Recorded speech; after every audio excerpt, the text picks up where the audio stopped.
Hello, listeners, and welcome to a very special episode of Geopolitical Cousins.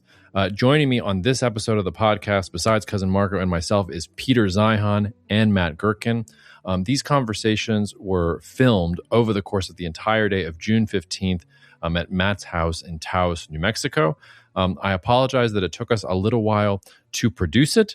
It's a long story that has to deal with a video editor in Nepal and lots of other things that are not interesting. It's also rare for us.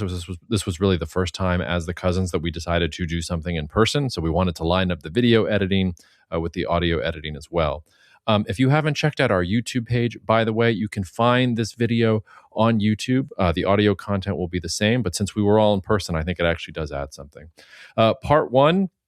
The prompt for this the prompt for this episode was, how does the world end in the next 10 years, which was perfectly suited for Peter's appearance, and also challenged me and Matt and Marko to come up with our own versions of how the world ends in 10 years. Peter, obviously, the best at all of this, and us going at him. I hope that the episode is as rewarding for all of you as it was for us. I think I've said this a few times on the podcast. Analysis can be a very lonely space. When you're doing good analysis, it usually means that your opinions seem a little out there and seem a little wacky. They only seem clairvoyant after what you've said comes to pass. And it also means doing a lot of work by yourself, a lot of reading by yourself, a lot of research by yourself. And it was really nice to talk to other analysts who have been in geopolitics for 15 plus years and talk about how the world has changed and how has our work changed or not changed, or how has AI affected it or not affected it, things like that. So thank you to Peter, thank you to Matt, thank you to Marko, thank you to the video editors and the audio editors that helped us out here. Without further ado, we hope you enjoy these episodes. Cheers, and we will see you out there. Okay, very special, Peter. Thank you for joining us. I don't know if anybody else is getting like a weird sense of deja vu. Like, I don't remember the last time the four of us were around a table or talking to each other. I think it was probably 2000. I'm going to say 2010. Probably. Roughly, yeah. Right? That window. Yeah. So 16 years ago, 16 years ago, this is the reunion. Peter was my very first ever boss. I'm so sorry. In the private sector. Same here. Yeah. In fact, when Peter offered me the job and I said, I don't know, I've got this other, he said, well, what do you want to be when you grow up? I was like 24 years old. Well, no, and Peter was an established entity at Stratfor. Then you guys were already senior analysts when I came as an intern. My first job, I apologize, Peter, because for a while as an intern, my job was to come into your office and bang on the door and say, where is your piece? You haven't sent in your piece I remember. I'm very sorry. It was not my choice. I was just I was following orders. You were thrusted around. Were you following orders? Were you? There's a deep joke in there that we're not going to explore. We're not. Yeah. All right, so for this first session, we're going to keep it mainly geopolitics. We'll wax philosophical and sentimental at the second. And we thought, what better way to get the band back together than to talk about how the world is going to end for the next 10 years. So, aggregators, we are not saying this is what is going to happen. We are not saying the end. Well, you might. But yeah, we're not saying the end of the world is nigh. These are suggestions. Everybody can caveat to their book title, I believe, is This is the Beginning of the End. The Beginning of the End is the book title. The end of the world is just the beginning. Sorry, it's just the beginning, yes. So, I mean, as far as Peter's concerned, he's already answered this question. We can move on. That's true. The world has already ended. But we can go through some very specific scenarios of how it's all going to happen. So, but for the next 60, 75 minutes, we're going to get dark and twisty. So the first, and we're going to try and hit three questions. We're going to try and hit, how does the world end in 10 years? We're going to ask everybody to say, how will you be wrong in one of your core views over the next 10 years? And then the least expected, most likely thing that we think is going to occur over the next 10 years. So that's our run of show here for this first part. I will start with Peter, obviously. Peter, how is the world going to end in that? There's so many options. All right, short version. I do deglobalization and demographics. So very, very short version. The world as it exists today, global trade as we understand it, was a security paradigm the Americans built to fight the Cold War. We bought an alliance, and then we did not invest our economy in it, because then it wouldn't have been a bribe. So every manufacturing supply chain, all of globalized agriculture, with fertilizer coming from here, equipment from there, demand here, production here, all of that is possible because of the American security guarantee. And the United States is no longer capable politically and militarily to guarantee that any longer. And we have seen that. I think the first real exposure was with Yemen, of all places, which I loathe, because you had every missile defense system that we have that is mobile, and they couldn't even protect shipping in the Red Sea, much less someplace that mattered to anyone. And we've certainly seen in the most recent war with Iran, we've now used half of our global supply of interceptors. We can't do another Iran fight at all. That's piece one. Piece two, when globalization happened, people started taking manufacturing and services jobs because everyone could specialize for the first time. All those jobs are in town. And when you move from the farm into the city, you have fewer kids because they're no longer an economic asset. You play that forward 80 years, and it's not that we're running out of children on a global basis. That happened in the 80s, where we're now running out of 50-year-olds. And if there's no one to purchase the product, there is no trade. So it doesn't really matter now where you poke the system hard. You could do it in tech, you can do it in ag, you can do it in finance, you can do it in energy. We're now at a point where the system is so vulnerable and so overexposed and so interconnected and so fragile that you start a cascade of events. And there's a really real concern right now that we're going to hit global operating minimums for oil processing before the end of the summer. And that's more than enough to do it. So we might not have to wait 10 years. And that's the proximate current event. There's plenty more out there. What does it look like when something like that happens? Like For energy specifically? Yeah. Mad Max, canisters and cannibalism. I wish it was going to be that nice. Because that assumes that there's a supply of it somewhere that you can put in a canister and on a bus. In unused cars. Yeah, exactly. Just suck out the gasoline from like the ones that were left over. God, that would be brilliant. You haven't seen enough zombie movies. No, it's if you're going to take the energy route specifically, liquid fuel is what allows global transport to happen. That's what allows regional transport and local transport in most cases to happen. We can talk about why EVs aren't going to work writ large, separate topic. You remove the mobility, and there is no trade. There's really not even regional distribution even within a major country. Now, keep in mind, with everything you poke at, there's different highs and lows based on the country. So the United States is now not just a net exporter of oil, but we export 5 million barrels per day of a refined product. So that gives the United States a lot of options that nobody else has. But what we would gain there, and maybe with agriculture, we would suffer immensely on the manufacturing side. Tech. Semiconductors. Tech requires everybody. Yeah. There is no tech without global trade at all, especially on the higher end. But on the energy question, if you can move, that's great. But if you can't fix or replace anything, it's a different world for you too. You might not descend like other countries. Other countries, if the oil situation goes away, for many of them, that also means the agricultural system goes away. And you're now talking about deindustrialization. And every population on the planet uses industrialized agriculture to exist in its current form. So we're talking about, for a lot of places, some sort of neo-dark age sort of situation where a 50% reduction in the population is probably one of the more positive cases. But so just to be clear, like the catalyst for this, let's leave out the oil, Sure. the disruption of Hormuz. Let's just say that's just the one that's on my mind at the moment. Yeah, that's right. Yeah. So you're saying the catalyst for this scenario is just like demand slowly falling off the cliff. Like global final demand just gets... That is one of them, yes. And keep in mind that the deglobalization break and the demographic break, while they're related in cause, it doesn't matter which one happens to shatter the whole thing. It's just really unfortunate that they're happening at the same time. We're going to have... Well, they're correlated, I mean, in many ways. Right? Demand for deglobalization... I'm just saying that one of them can completely break and the other one hasn't broken yet. And we still end up in the same general place. On the demographic situation, we all know Japan is the oldest, fastest aging country in the world.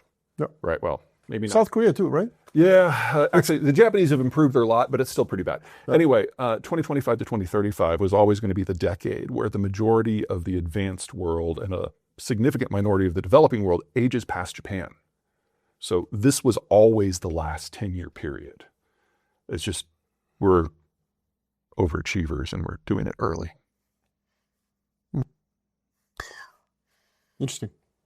I would have thought more fireworks. This is we can get that. But, if you're going to go to war to get something and interconnection is how you make it work, what does the war achieve? So Russia's one of those weird countries where if it actually wins everything it hopes to do in Ukraine and then repeats it in Poland and the Balts, it actually solves some of its geographic problems and demographic problems even. But like China, you import everything and then you export to everywhere. What war can you possibly launch that will help that? No, I mean, that's interesting. I mean, we can talk about ideology overcoming economic interest, though. Fair. Right? So that's got a little bit of that going on right here. Right, but I think it's interesting because there is something that you're saying that I think resonates with me. One of the reasons that we got, World War II in many ways was the Great Depression, and there was like massive disinflation.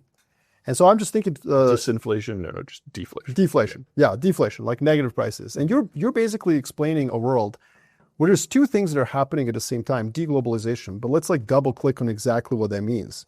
I think that we are rushing towards the 2030s where there's wanton deflation. Because part of deglobalization is rebuilding supply that's just in case, as everyone likes to talk about. It's not just in time inventory. So we're creating these redundancies of goods and in like critical goods, not critical goods. No. But like, it's funny you say that because your other side of we actually don't need that. If global final demand is collapsing, like you don't actually need just in time inventory, right? Yes and no. I buy your deflation thesis, but I think it's also a fairly inflation thesis at the same time. Well, at the beginning it is. Lots because of while Asians. you're building, like in the run up, like everyone's trying to build a semiconductor fab now. So that's inflation. I hear you. Just keep in mind that if you go back to the 20s and the 30s, you're talking about a very different supply chain system that maybe had two countries involved. For sure. Yeah. Now, high-end semiconductors is 60. Yep. No, for sure. And if you pull one out. But what I'm getting is we're trying to solve for that problem. Mm-hmm. Like that is a problem that everybody knows. Right? Like it's in The Economist. Like the fact that supply chains. Sorry, just the way you said that was funny. I know. Well, I don't read it anymore either. Since 21, you know what I mean? The point is everybody knows this. We're all rushing. So I'm trying to get like the way that this actually would happen. And I think the way it would happen is that right now we're trying to solve a problem, which is that interconnected supply chains are vulnerable. What we're missing, and where you actually bring something new to the table, is that but demand is going to collapse too. Mm-hmm. So we're gonna happen to live in a world 5-6 years from now, where we've built all this supply for some sort of an event that may not ever happen. We suddenly have all this unnecessary supply, but demand actually starts getting collapsed. Yeah. So why is that bad? Deflation is bad. It's horrible. Just keep in mind that bad. Things aren't going to line up that cleanly. So you can have individual countries or, for lack of a better word, alliances of countries that have a self-contained supply system that you might get some deflationary events in there because of oversupply for that population. But in places where you've got the massive supply chains that span multiple continents, doesn't really matter what happens because an intermediate good is of no use unless you have access to all the other steps. So you can have massive deflation in particular steps and still inflation when it comes to finished goods. Right, that's right. Yeah. We'll get the worst of all worlds. I see that, but I'm even saying like let's be optimistic about your pessimistic view. And I haven't even given you the downside yet. But this is my base case. My downside is just deflation is politically unsustainable, right? For most societies. Well, I wouldn't say unsustainable. Deflation cause a break in the political system. Yes. Yeah. So like even if we don't get, you're saying, look, complexity. This is like what was the name? Homer Dixon wrote The Ingenuity Gap. Mm-hmm. You know, and this is very similar to what you're saying. Like there's the world's become overcomplicated. We don't even know how it works. And supply chains became extremely over-professionalized, over-complicated. But I'm just saying, even if you don't get that one thread breaking, the fact that you're introducing the demographic component from a demand side leads us down a path that will make the 2030s kind of look like the 1930s. You know, too much deflation, too much political polarization. I hope it's that good. I don't know if that's good. I mean, that's... Well, it's the two supply chain steps versus 2000. Yeah. The degree that we have to fall back to get to a point of equalization is extreme compared to what it was then. Well, I mean, deflation, I think, is written... I expect it. So I think after the initial inflation, I think we're getting, that's where we're headed. Yeah, you're also assuming a degree of continuity that allows to build us that industrial plant. And industrial construction spending in the United States is at the lowest it's been for a while. We are currently deindustrializing at the fastest pace in my life right now. So that specific concern isn't on the table at the moment. I would love to have that concern. Are there relative winners and losers in this? Oh yeah, scenario? absolutely. So, But then it's not the end of the world, though. Like we need, like, humanity ends. Oh, was that the scale we're after? I mean, you can go as dark as you want. I mean, yes, I'm going that You're way. saying like the end of the current world system. Yeah, the end of the world system that currently supports roughly 8 billion people. So yeah, and That's sad enough. best case scenario, we lose 1 billion, 1.5 billion. Best case scenario, 3/4 of the population of the world takes a step back technologically, and globalization breaks into a series of regional systems with regional powers that hopefully don't fight one another too much. Yeah. So your best case scenario is basically Thanos like snaps his fingers and half of all. I got worse than that. gone. I went darker. You went really dark. I mean, this is my mid case. Well, what is your worst case? Let's plumb the depths and then ask Marko to give us even more darkness. You guys know the revolution in military affairs? You guys know that term? Yeah. So 80s, early 90s, we started applying digital technologies to military stuff. We got satellites and cruise missiles and GPS and all that. We're now going through the second generation, where you can load a decision tree into a military platform, at the moment a drone, and you fly it off. You're in control of it until it gets to a certain point, and then you release it. And with the tech that we have today, and when I say we, I mean humans, it can then follow a road until it finds its target. Because, yeah, it's just, the U.S. doesn't have this, to be clear. Mm-hmm. This is what the Ukrainians have developed in just the last couple of months. The technology required to make that will survive this fallback. There's nothing about that that needs global supply chains at all. And so you can see military force being democratized at the same time what supports the normal way of life goes away. And today, remember, these drones didn't exist 4 months ago at all. Yeah. Those drones have a range of about 700 miles, and the Iranians have already deployed a few of them. So any physical infrastructure within 700 miles of a potential foe, you basically need to write off. So that's where, I like that one. So now we're getting, Again, base case. Like Houthis. Well, and you can apply it to other things too. Like, it's one of the things that keeps me up at night, the democratization of all these technologies that suddenly a kid in their mom's basement can use because there's no responsibility on it. But you got to look at the supply chain that allows it to exist. And if that is durable in a deglobalized scenario, then you've got something you can really worry about. Yeah, especially when you start thinking about potential actors that start using this, you can't just say well, they'll get it from Ukraine. No, they're going to have to build this themselves. This is tip, by the way. Yeah, but I mean the chips though, I don't understand the component there because that is international, as you pointed out. Sure. So extreme ultraviolet technology developed by ASML. They're the only country in the world that makes the lithography machines. They're about the size of a bus. You use them to etch the chips. They're the only ones who make them. Yeah. And so any chip that you have, a little oversimplification, that is 7 nanometers or smaller in the etching has to use EUV. And anything that uses EUV has at least 100,000 supply chain steps, of which there are 2,500 companies involved who only make one product. 4,500 companies involved that only make one product for one end user. Mm-hmm. So you remove a few of those and the whole thing stops. And this is touching 60 countries. So we're going to lose all of that. If we rebuild the supply chain in a more demographically stable, geopolitically stable area, that's a 30-year program because it took us 60 years to do it the first time around. Dumber chips that use direct ultraviolet, older technology, there are a number of companies that do it. The Chinese do it, and the Chinese suck at semiconductors. That level of technology, with plenty of exceptions, is pretty durable to a deglobalized scenario.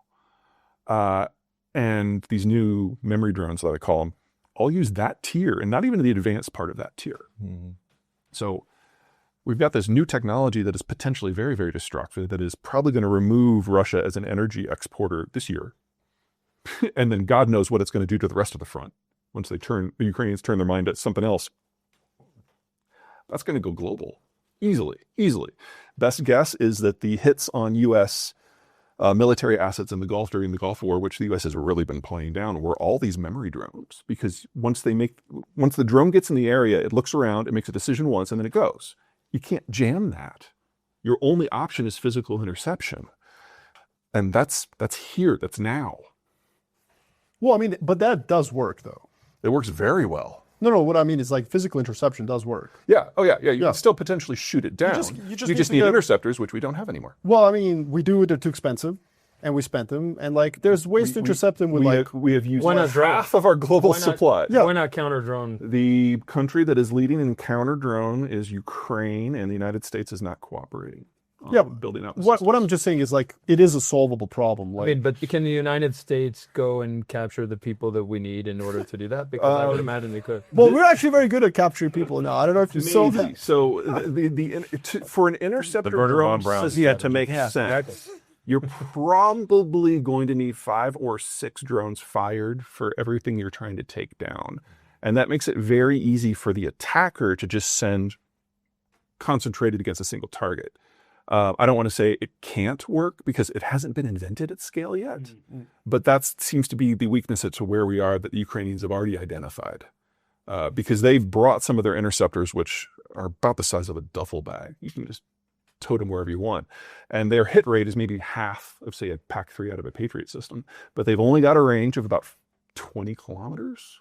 And they're fairly slow, so you only get one shot at everything coming in, so you have to take lots of shots. I'm not saying it can't be improved, but the offensive curve is so much steeper right now. But that's what I actually think is very interesting because on one hand, drones can't occupy territory. Absolutely not. Right? But they're really good at de-occupying territory.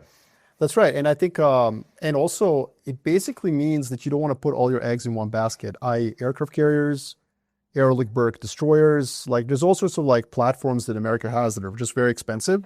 The war becomes like cheaper. Yeah. Now, one thing we do have going for ourselves, ships specifically, ships move. And so you're never going to hit it with Shahed because Shaheds, you program a destination to and it goes to it. The ship is moved by them. The only tankers that were hit during the Iran war were the ones that had been at anchor for 3 or 4 days. It's still there. Send one.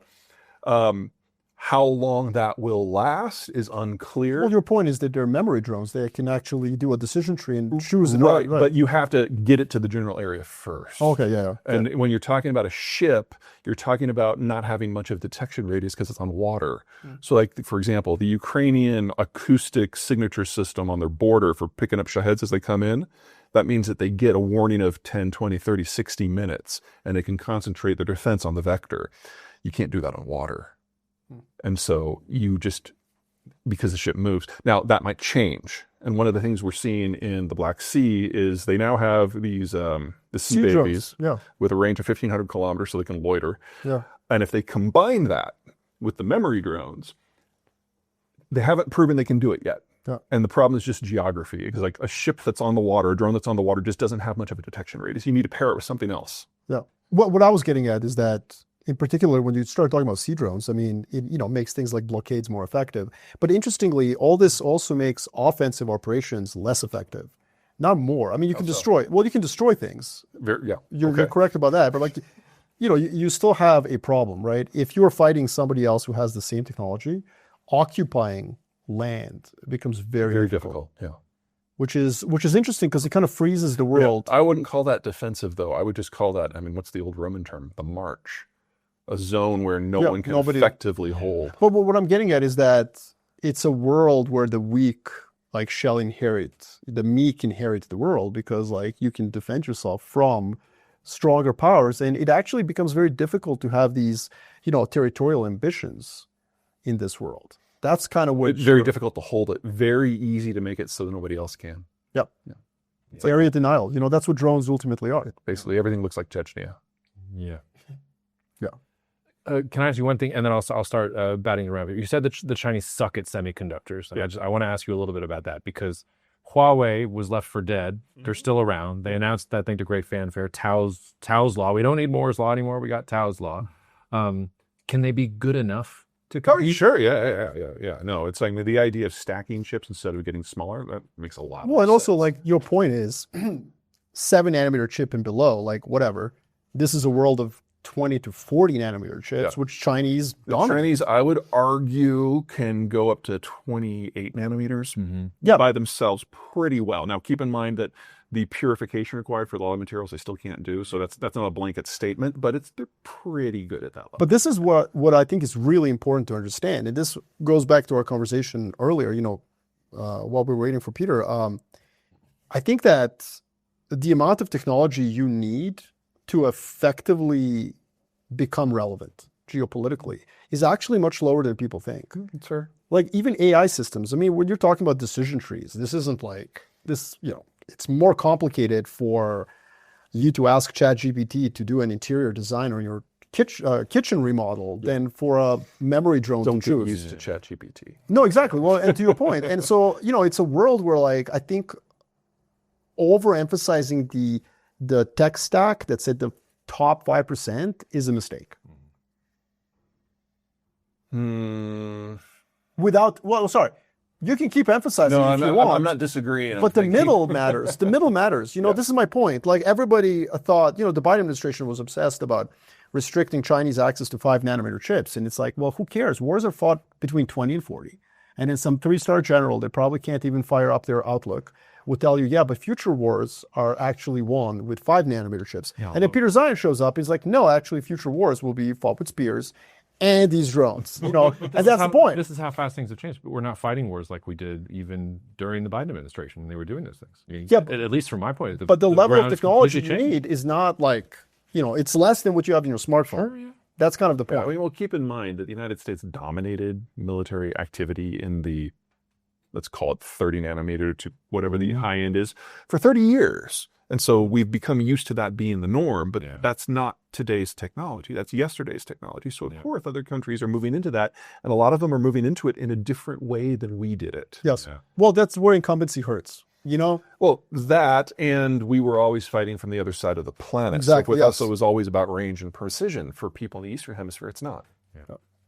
Okay, Marko, how is the world going to end? Well, I'm going to end the world. Like, I'm not going for this Dark Ages thing, like whatever. Dark Ages was so fun, Decameron, like read that if you want to see how fun it was. So look, where do I want to go? I want to go to nuclear war. I'm just going to work with what's in front of me.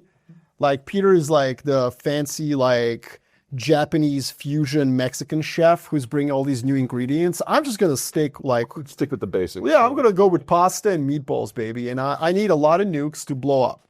So that's what I need, right? So how do I get that to happen? Where I'm going to say history rhymes, right? And so I need a global power to be on the brink of collapse. And I need it to incentivize a scramble. So I need a sick man of Eurasia. And I know I'm getting a lot of nodding heads here. I know where this can't imagine you're talking about. I feel like I do. Well, I mean, you were my first boss, Peter. So this is going exactly where it's going. So look, what caused World War I? Right? It took 80 years to happen, but it was the sick man of Europe. It was the Ottoman Empire.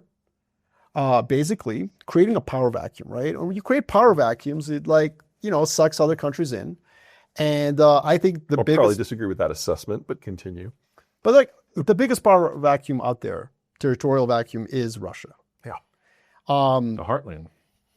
Yeah, exactly. McKinder. Hate that. I know, I do too, but it's hard to. It is relevant. It is not hard. Anyway.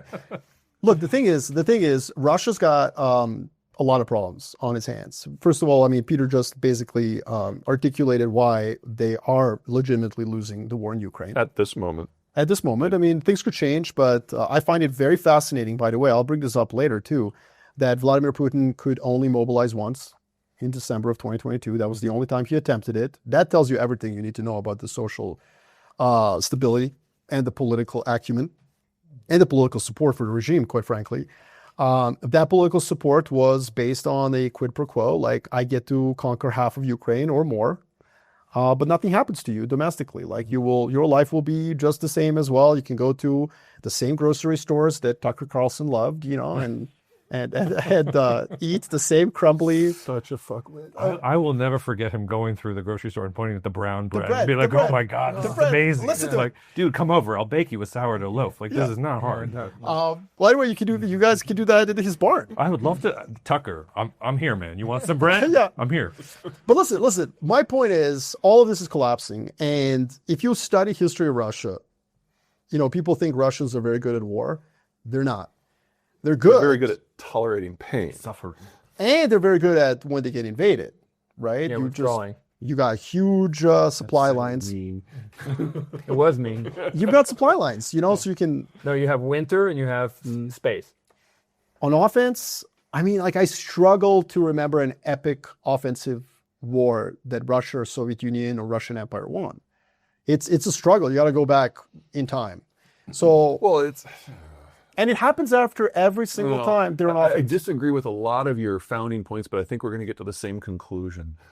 Look, every time that I can remember that Russia went on offense, Crimean War, the original one, Alexander II came in because Nicholas I might or might not have committed suicide. Yeah, but that was a tech gap. The other side was industrialized. The Russians weren't. Of course, Doesn't they matter. lose that But one. doesn't matter why they lost. My point is what comes after the losses. Yeah. This is where I'm And landing also, the plane. Also, very important here is that there was a reform movement in the wake of the Crimean War. That's what I'm getting If you don't have a leadership that is reform-oriented, then that decision-making might not... Alexander Even then, it's a II, little touch and go. Yeah. Alexander II emancipates the serfs, right?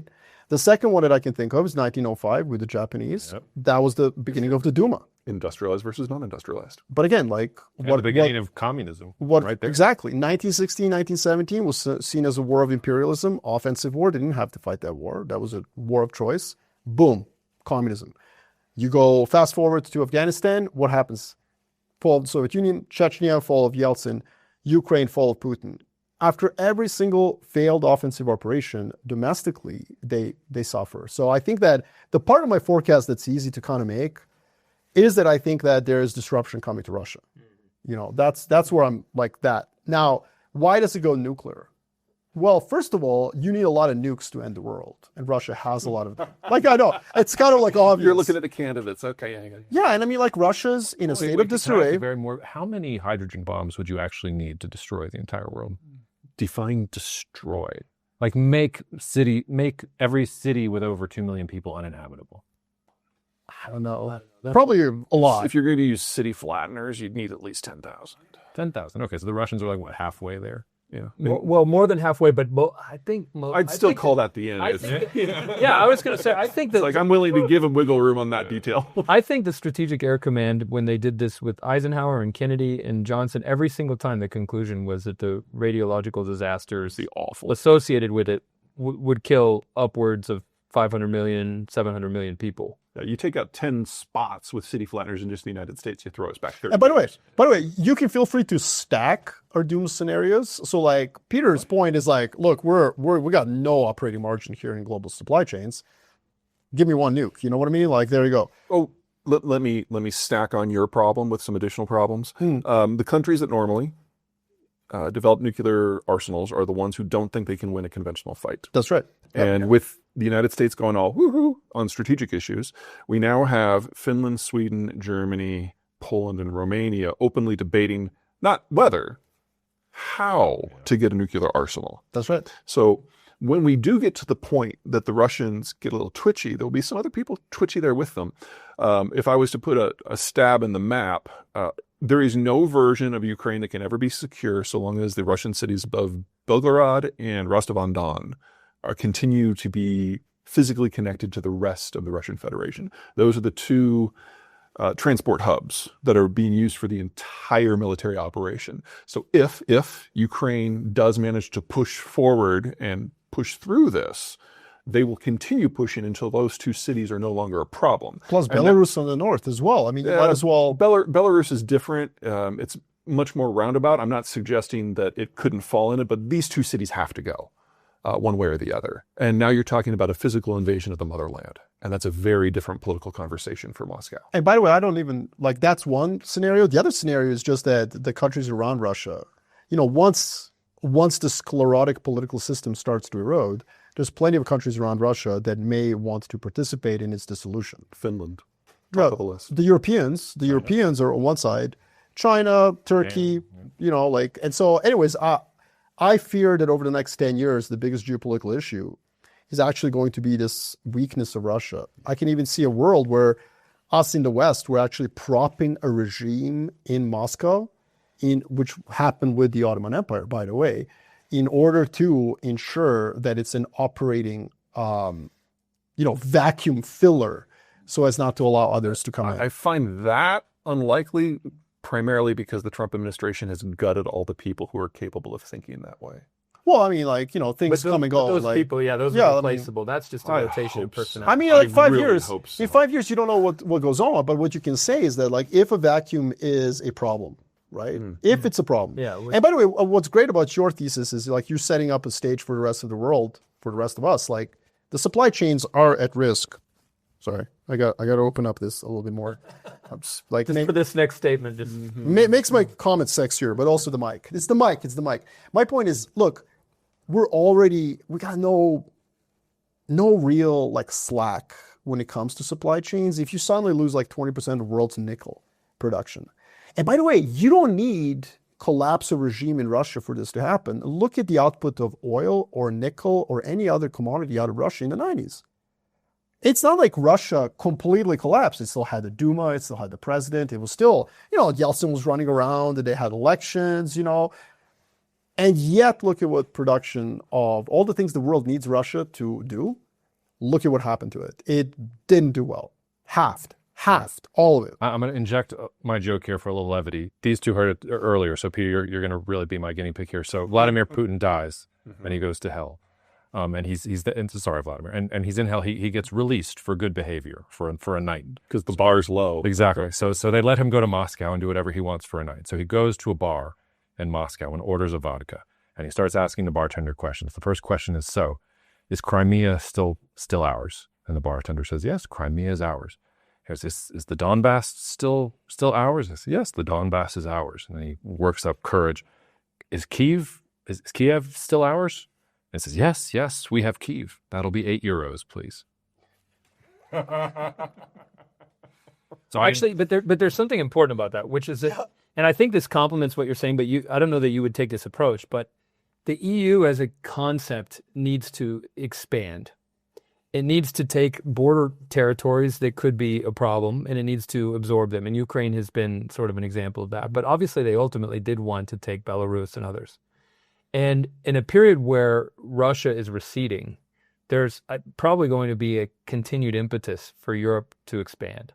And the reason for that is to absorb those dangerous territories. In other words, rather than dangle out this no man's land as an enticement to Russia to be aggressive because they're weak and crumbling and lashing out, it would be better to absorb them and continue this sort of forward march of the European project. The digestion of the unstable territories. And that's the thing. And so, but conventionally, the industrial capacity of Europe is so much more superior to Russia's that conventionally they're weaker. And then that pushes them into a sort of like a Muscovy or like a core nuclear armed, but very, very weakened state that's losing its strategic depth to an entity that actually could succeed ultimately, maybe not in bringing Russia into the EU, but effectively neutralizing and setting up a puppet. I'm going to say this tongue in cheek, but you can hear German geopolitical theorists from the 1930s saying the answer to the Russian question is Lebensraum. We need aggressive European expansion. We solved this question. Well, no, and it's the thing that no one would think about.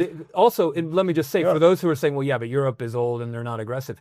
But look, Charles XII, Napoleon, Hitler, I mean, you have plenty of examples of this. Like you would say, a revealed preference that Europe wants to invade Russia. They do. They always try. But you know what? I don't even think Poland it doesn't have to go. No, the West had to pull Poland back in 1921. Like that's the post-World War I conflict between Poland and the Soviet Union is unbelievable. But all I would say is we don't have to go that far. I just think, like you said, it's a power vacuum. Well, let me nudge yours a little bit. The EU in its current form has no future, primarily because of globalization and demographics. They're an export union now. They've aged out from being a consumption-based system. But everything else you said, I agree with completely, which just means that the evolution of the EU is not a financial, monetary, economic trade union. It's a military political union. and that's a different beast. I would argue it's been that for like the last 10 years. I mean, that's why They've been moving in that direction. Well, and we know that they've made like mentally or psychologically the shift to wanting strategic autonomy and military. The question is how do you get from here to But there? what's interesting is that it points in a direction that could be reminiscent of Stalingrad. I mean, because you ultimately want the Caucasus as well. Yeah. And Russia's always willing to fight over that. It also points in the direction of imperialism. Yeah. In sub-Saharan Africa. Yeah. I mean, that's... But you know, but that would actually be a good thing in this situation, because rather than Europe exploiting the collapse of Russia, we'd have Europe exploiting North Africa, and nobody cares. I think is what he's saying is they're equal opportunity. And if you look at the European empires, Yeah. So really the only question is in this specific scenario, whether the Brits come along or not. Yeah. my point is also, I think that we're staring at a world not far off into the future. I think next 5 years where, stability of Russia becomes really critical to the West. I agree. And, like I always joke with some of my clients and so on, when I say something, they say, well, I don't see that happening. Nonlinearity is like built into geopolitics. I mean, we have a guy who was member of Al-Qaeda on Cristiano Mampur in CNN giving an interview in a tie. You know what I mean? Like, I mean, this is... Not just a tie, $300,000 watch. And great taste. He's made it. He's made it. I mean, so, if you said to somebody in 2002, like, hey, a former Al-Qaeda militant will be running a country in the Middle East and we will welcome him, you would have said, come on, bro, like, you can't go that far. I literally think that, whatever comes after Putin in Russia, it will be disarray, and that disarray will be the greatest risk to humanity. Yeah, no, That's kind of what I'm getting at. I think it's a valid theory, because if you look at where Hitler came from, the belief was that if Hitler had access to nuclear weapons, that he would have ordered their use. And I think that's a legitimate theory. That's coming from Churchill, but like his behavior aligns with that constantly offensive response to negative information in the field. Go ahead. Well, no, I'm just saying that if you look at where Hitler came from, and then psychologically, I mean, you're talking about the darkest corner of the German Empire produces an essentially fanatical ideology that actually winds up in the height of power with access to the military, the metal. I love that you just called Austria the darkest part of the German Empire. Well, no, but specifically, no, I because think you meant time. They're very offended, by the way. Any Austrian who's watching is not happy. Every Austrian who's watching knows that there's a little finger of Austria that juts out near That's Bavaria. great. 3 out of 4 of them are Serbians, but go ahead. But it's also social class, right? He was from the lower middle class, and they were getting they perceived that they were declining in their social status. And what I'm saying is, for sure, that in a world where like many of the Russian elites who are saying that we should co-opt or collaborate with Europe, we should reverse Putinism, we should collaborate with Europe and just backtrack and abandon everything that Putin was doing.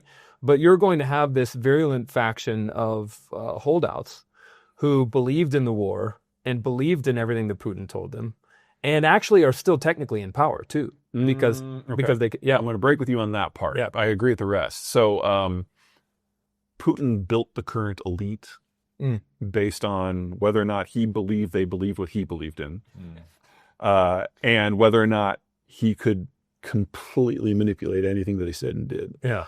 The last time someone was admitted into that elite was before I met you two. Yeah. So the youngest of them are in their mid-50s now. Yeah. And they're now just dying because they're old. Right. And the total elite now is barely over 100 people. Or just blown up. But the point is, we're not going to be able to predict who this individual is. Right. The point is that the individual who emerges as the strongman to retain order. So what we're talking about is if Putin were just to vanish tomorrow, they'd all kill Igor Secek because he's the only one of the 100 that has any ambition. Yeah. And then they would argue among themselves who was going to be in charge, and they'd probably run it by committee. It would be inefficient. And then we'll have some backstabbing, and that number gets whittled down pretty quick. But these are the people who hold all the levers of power. That doesn't sound stable to me. It's not. For your scenario to happen, which I think is the right way to think about it, is this group is incapable of running an aggressive policy. Yeah, I agree. They can do a carbon copy of Putin, but that's it. But here's what it is. Which means we get somebody from the outside who works from a regional point of view and then grows out. Okay, that could. And we're all of a sudden in 1921. But here's the thing. Okay, that's right. But it's all that's about, what I worry about. We can broaden the discussion though, because we're not going to know the individuals. But what we know is that there will be a deal with Europe and the West. And it will be a betrayal of Russia in the way that Germany felt, the Nazis felt that Germany had been betrayed at Versailles. So that's the key. So, but I think but with nukes. Exactly. Which Yeah. goes back to yours, which Yeah. means the nukes will be used, but that doesn't necessarily mean they're going to be used against Ukraine or Britain first. No, internally. They're going to be used internally. Yeah, but that's what I'm getting at. What Peter just Wait, referenced. but why would you want the radiological disaster in your Because you'd rather have that than the Chechens running to Moscow. Exactly. Well, I mean, you're talking about people who are not from the power structure. They're talking about people with a regional outlook. And I'm not saying that they won't nuke anyone else. I'm just saying if you start going back to the red versus white and the civil wars of Russia, the degree of barbarity they've always been willing to bring on one another has always been So let's higher double than click on people that. on the outside. Yeah, let's double click on Now this. they have nukes. But what you would do... Because that's key. Okay. That's key. Like, like this, by the way, this happened in the 90s, just in a very Yeah. civilized way. Like various parts of Russia were not, for all intents and purposes, Under Moscow's control. yeah. And then we're not talking Chechnya, we're not talking Dagestan, we're talking Tatarstan. Yes. We're talking Yakutka. parts of Russia were just Russians living. And so, so the 90s weren't really barbarous, but the red versus white was.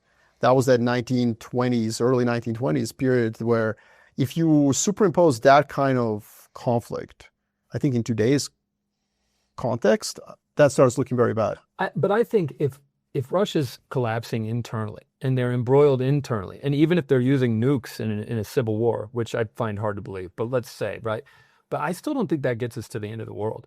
I think what you need is Europe to expand. Yeah. And Russia to be conventionally being defeated by Europe and facing the eternal Russian nightmare, which was to be absorbed by Europe. I would just argue it can be both. Yeah, it can be both. Russia's perfectly capable of an internal. I just need nukes to be used, guys. Yeah, Can't we just agree nukes were used? High confidence. But what I'm getting at is that you will have you do have a clear pathway that we can all identify, which is for a ideologically perverted leadership to restore order. It doesn't even have to be ideologically perverted. It can be doing what is logical for, I don't know, Minsk. No, because using This dog is dead. I think we've killed it. Okay, We can I both take this agree on? there's many ways to get there that are mutually So that's reinforcing right. and it's really bad. So And we're doing great. So Matt, Yeah. how does the world end in the next 10 years? All right, look. Well, first of all, I was going to go down a similar route, and I have to say something about linearity. Well, no, I've got something more. Okay, good. Linearity, because it is true, and I think those of us who've actually been embroiled in geopolitics for a long time, we know that you don't want to fall into that trap of just projecting things forward. But we have a 10-year time horizon in this discussion. Oh, that's true. Yeah. Which does force a certain amount of linearity, and that's why I think you were right to point to Russia, because It's like on a 10-year time frame, actually things probably will be somewhat linear. It's going to be non-linearities within a general trajectory that we can sort of observe. Okay, but what I would say about going back to World War I and World War II is it's not just the power vacuum. The emergence of a power vacuum at the same time as the emergence of an expressive power, which was Germany, attempting to unify and create a continental empire. So they wanted to exploit the vacuum. And the only power that can fill that role is China. Now everyone's going to think, oh, okay, well, now we're going to start China hate hour, right? But that's not what I'm doing. I'm not saying that. So, for example, I wouldn't say that Chinese leadership shows the characteristics of Russian leadership where they could become ideologically fanatical within the next Why not? 10 years. Maybe. They could. Yeah. But what I No, what I would don't say- defend it. Yeah, Don't yeah. just what give I it to would, us. what I would say more of is just the enormity of the capability. We've talked somewhat in previous sessions about this, but industrially, manpower, and there's all kinds of imbalances. I'm not going to poke at it. Yeah, you don't have to go. Whole Yeah, idea. Yeah, exactly. There's different ways to hate on China, and I think Matt and Peter let me- disagree. Yeah. No, but, Certain flavor. but let me say, what we can observe is that this China, the Communist Party China, has been absorbing the buffer states gradually, piece by piece. And it was Tibet in 2008, it was Xinjiang in 2011, it was Hong Kong in 2019. There is a methodical recreation of a Chinese empire. Taiwan is obviously the missing piece, etc. But I'm not saying Taiwan causes world war.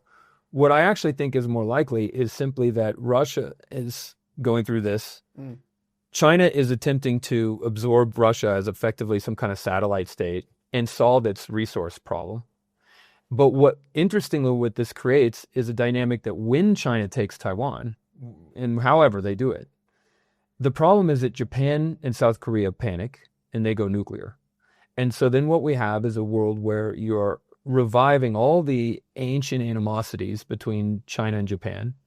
And then the final ingredient is the decay of deterrence. So this connects with either your scenario or my scenario, is that we always talk about the post-World War II environment as one where like trade is expanding, globalization, and so nobody has any wars. But there was also the belief that there was a revolution caused by nuclear weapons that created strategic stability so that nobody was going to actually use them, mutually assured destruction. And what we're seeing with the advance of technology, first of all, countries are willing to fight wars, including by attacking nuclear powers. But second of all, they might innovate new technologies that enable them to attack the second strike response. So all I'm saying is that if you create a powder keg in Asia, with knowing that there's a battle over influence in Russia, knowing that there's going to be a battle between the US and China over Taiwan, you create an overall context of a powder keg, but you're simultaneously losing strategic or nuclear deterrence. That to me is like it's a World War III scenario. I don't know if it's an end of the world scenario. World War III would be bad enough for me. I mean, I'm glad you brought it up. Fair. Yeah. I'm glad you brought it up, Matt, because I was afraid we were all going to go like super sexy and super weird. And then no one was going to like point out that like China and the US don't like each other, like the obvious. And we should spend some time talking about that as well. I mean, I think, we do have a 10-year time horizon. This isn't 100. Right. So like, it's interesting to me, though, that you're trying to fit what's happened over the last 10 years into the paradigm of Chinese expansionism. Like I struggle to agree with that necessarily. Like, I don't really see it. Like, Xinjiang and Tibet were part of China. Like they suppressed, domestic sort of angst. Like, I don't see that as qualifying. Hong Kong and well, even Hong Kong, honestly, like, I mean, I was in Hong Kong in like March, whatever, like it's fine. So I don't see that as rising to the level of like the way Japan's progressively went, Korea, Manchuria, But the point I would make to this is that we often, if there's the World War II paradigm where you have a madman or a fanatic. Well, that's what the World War I paradigm is actually perfectly rational people. I agree with you. Perfectly rational countries, all whose interests happen to be colliding. What I was getting at is that it's interesting. I mean, 10 years is both short, so I understand you want some linearity. Yeah. But I also think it's long enough that like the current regime in China may evolve. Mm-hmm. You may have somebody who counters what's going on in the United States of America with President Trump. Maybe China's ready for a little bit more of that kind of European-style nationalism, and that's where you kind of add a little bit of like hot cayenne pepper into the brew that gives some spice to it. Yeah, and actually, I can be a little bit more specific. Like, if we want to, like, first of all, I think the U.S. is more likely to be led by a democratic and internationalist administration that actually does want to defend Taiwan. Second of all, I think, I have no idea. Yeah, we don't know. The other thing is parties are gone. The other thing is Taiwan itself. I think they'll probably have a leadership change in 2028, and I think they'll actually engage in a 4-year negotiation with China that will look like a very positive environment where they're negotiating a trade deal. It looks like it's going that way. Yeah. But here's the thing. When it comes to giving over their service sector, they won't do it, even the Kuomintang. So what that means is they're not going to let China run their telecommunications or their banking or their tech or any of these domestic or legal services, you name it. They don't want China to actually run Taiwan. So in around 2032, when you have the Taiwanese election, the whole question will be, do the people of Taiwan want to approve effectively referendum on this new big trade deal with China? And I think Kuomintang might win or might lose, but I think the point is that when we get to 2033, we're going to find out that the Kuomintang is not going to give the crown jewels. And at that point, I think China could turn in a much more aggressive direction because they will have seen that even when the Kuomintang is back, even when they negotiate a trade deal, even when they do all the things that they're supposed to be doing politically, they still don't actually control Taiwan. And that's where it goes in their security architecture, then I think we have a problem in the 2030s. Go for it, because I know you're going to shred. Yeah, let's start with the military equation, because I think that's the simplest. The South Koreans have developed a new drone just 2 months ago called the Zayden that basically uses their version of DRAM instead of the cheap NAND, and it has a decision tree with 10,000 steps.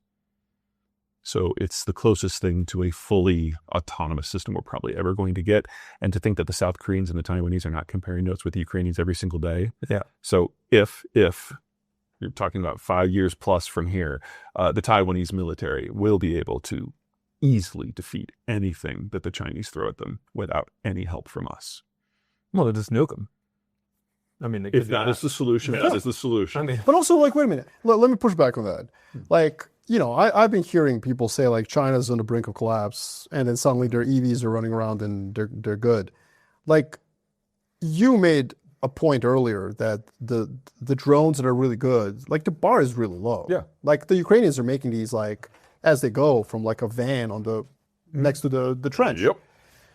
So, like, China seems like, if there's anything China's good at, it's like Doing it at making scale. consumer electronics. You know what I mean? Like, so. But the South Koreans, as tech friendly as they are of sharing, the high end RAM they won't. Oh no, 100%. I agree with you. But like, can't you overwhelm? Okay, so fine. So like the super. Just remember, any version of Taiwan falling requires a sea invasion, and there's just no way. Yeah. There's just no way if those drones are powerful enough, and they will be within 2 I'm years. guessing like. but remember why the U.S. didn't invade Japan? It was the same dynamic. They nuked them instead. And the idea that like, Also, if the idea that China can mobilize and Taiwan will not have enough time to build a couple of dozen nukes is silly. Yeah, that's true. But that's, if the Chinese are going to get to that point, not only does a sea invasion Well, same with Japan. fail, they lose Beijing and Shanghai. I'm going and to Hong put my Kong. neck out here, and I know I'm going to get negative comments for this, but I feel spirit. I feel like the question is actually like I agree with you on the capacity. It's about whether there's Taiwanese will to do so. The thing about the If the Ukrainians, Taiwanese, the only way that the Chinese can mobilize is to basically send a call out to everybody. They can't miss that. They will know with weeks of advance notice. They probably need 4 days to make a nuke. no, I agree with you on the capacity. The question is whether, if and when China makes that mistake, because I think it would be a strategic mistake, is there a Zelensky who was out in the streets of Taipei being like, "We're ready, come on down," or is it going to be, you know what? We don't want to go through all this death and destruction. Yeah, there's Let's 1,000 figure ways that out- can go, but when it becomes clear that troops are getting on ships and starting to sail, It doesn't matter. We get to the nuclear war. Yeah. I'm going to say check. But I'm gonna step back one more time though, because the nature of the question, like what I'm saying, that we need to be more humble about our ability to forecast, and just say that in 1910, or if you're Norman Angell and you're writing about how There will never be a war again. there will never be a war again, and then it so happens World War I happens, right? What you would want to do is not identify specifically that the Archduke of Ferdinand is going to get assassinated. What you would want to do is just observe the complex. No, but Matt, actually, you're 100% right, but bad example. You know why? What? Because number one, don't fuck with the Serbs. Yeah. Well, that But was that was But in no. the decaying. That was in the decaying. But what am I Ottoman getting? No, that was a I joke. think you don't just have TDSDS. I think you have post-traumatic Serbian disorder. I think every single Post-traumatic. But let me get no. Actually, if you had asked someone in Europe in 1878 what would start the war, they would have said Bosnia and Herzegovina. Like this was a problem, right? Like this was constant problem. And so you're absolutely right. Like we're all sitting here trying to figure out the way the war starts, and it might be like the obvious one. It's Taiwan, like to your point. Or in other words, it's the absorption of a territory. Well, it's Because absorption, but it's also the most obvious territory everyone was obsessing about. Yeah, so like since 1878, they were holding congresses in Europe trying to figure out how the Ottoman Empire, who's going to have this piece of territory, Austria-Hungary, Russia, this, Serbia, and then it ended up being like, oh shit, World War I started in Sarajevo. Like who knew? Like no, everybody knew. Everybody knew for 30 freaking years. We knew that's what was going to happen. Yeah. No, that's to your point. Yeah, I think that's fair. And again, the issue is that Taiwan, like I always try to tell people that Taiwan is Cuba if the Confederate Army had relocated to Cuba and then taken the nuclear weapons from the Soviet Union. You know what I mean? Like that's what Taiwan is. Like it has to be. This war is very likely to happen Robert because E. Lee with nukes. you see Well, what I'm he would have saying? been a gentleman about it. So what I'm saying is that this perspective. This is not an arbitrary. The reason why it's an obvious conflict is because it's a territory that needs to be.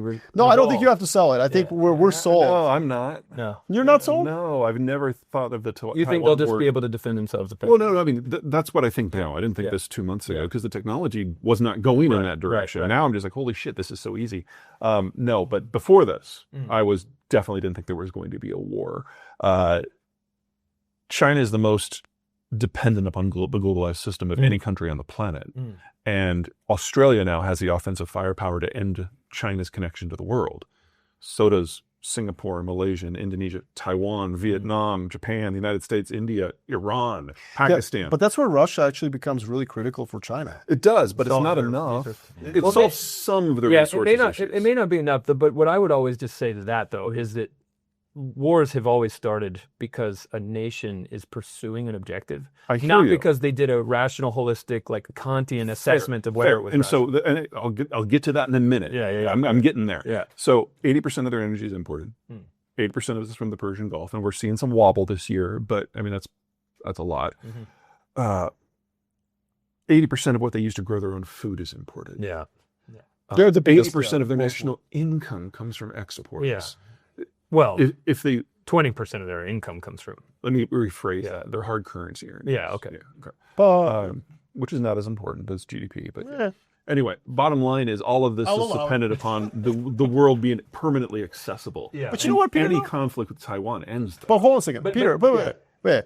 You're revealing like vulnerabilities of China that I think, Would speak to insecurity. exactly, and that like reduce the Taiwan rationality. doesn't solve any of it. It doesn't matter. Neither did Bosnia and Herzegovina for Austria-Hungary. If they could bully their way and it would just go to the point of nonlinearity and just like if this goes sideways domestically, like what we're really getting at is that let me go to 30,000 feet. A lot of these scenarios require almost like an absence, not of rationality, but absence of like reasoned thought. Because like if you sit down and reasonably say, well, there's this new technology that now the Taiwanese have, well, we don't want to mess with that. Like what ends up happening is the reason that I start my scenario with Russian, sort of post-Ukraine political disaster is that you need to introduce a level of like nationalism, of passion, and that's to your point. So here's my thing. That's where almost 9 years ago now, this was part of the regular briefings to Xi. He realized deeply at every level why a war with Taiwan would be the end of modern China. Yes. 8 years ago is when he got rid of his last advisor. Yeah. So it's entirely possible that after 8 years of imbibing nothing but rancid propaganda that he wrote himself, because he's now written more than 300,000 pages of it. That's impressive. Literally. I know. It's like I've got 4 books Yeah, done, 4 2 books, on the way, and I can't even imagine 300,000 pages in 15 years. DeepSeek was probably invented. Yeah. Exactly. Anyway, the point being that this guy has been operating in a Trump-style information vacuum for a decade. But you now. don't even need that. You can have changes in leadership. There's all sorts of like. No. You cannot, because he has done to the CCP what Trump is currently doing to the Republican Party. Yeah, but like there's no exchange. recruitment. There's acts of God. Right. Acts of dog. If something happens to Xi, they have to start over. But that's the point. I think that I actually, if we want to be realistic about it, I would say that 10 years is pushing my argument. I do think it's the series of negative events that have to happen makes it hard for me to see this happening in 10 years.